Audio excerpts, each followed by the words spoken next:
loyalty to a man that by all accounts wasn't bad, but he wasn't good for me. Long story short, I was married to a loser. He didn't necessarily do anything wrong, he just didn't do anything at all. Now, I am not a typical woman, if there even is such a thing.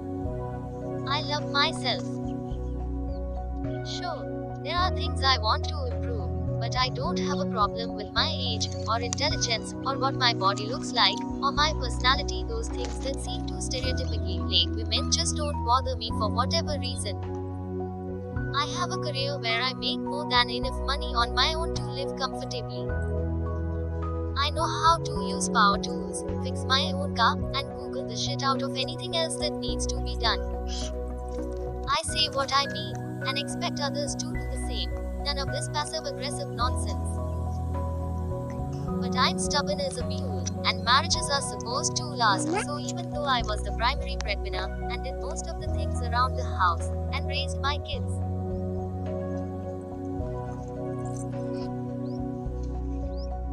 perspective at how emotionally isolated I was, I struggled with infertility for 3 years.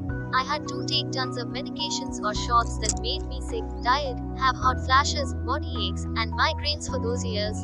Not to mention the emotional drain of every month without fail seeing a single pink line on that damn stick. The emotion of going through a bulk pack of pregnancy tests, or taking photos of your cousin's child's first birthday for the child they conceived after you started trying, is just a lot to bear. I was very open with my struggles, because I think it helped other people too.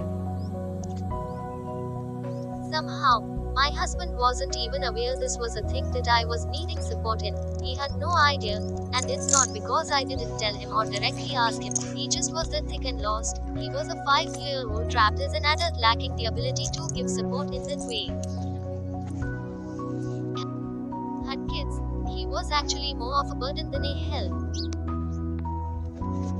I spent most of my time walking on eggshells, trying to balance being exhausted from a high-demand job, making dinner, and bring the kids far all around. Good kids didn't do anything to poke the bear, while my husband played games on his phone and mostly ignored them. I spent more time trying to keep them from upsetting him than anything else.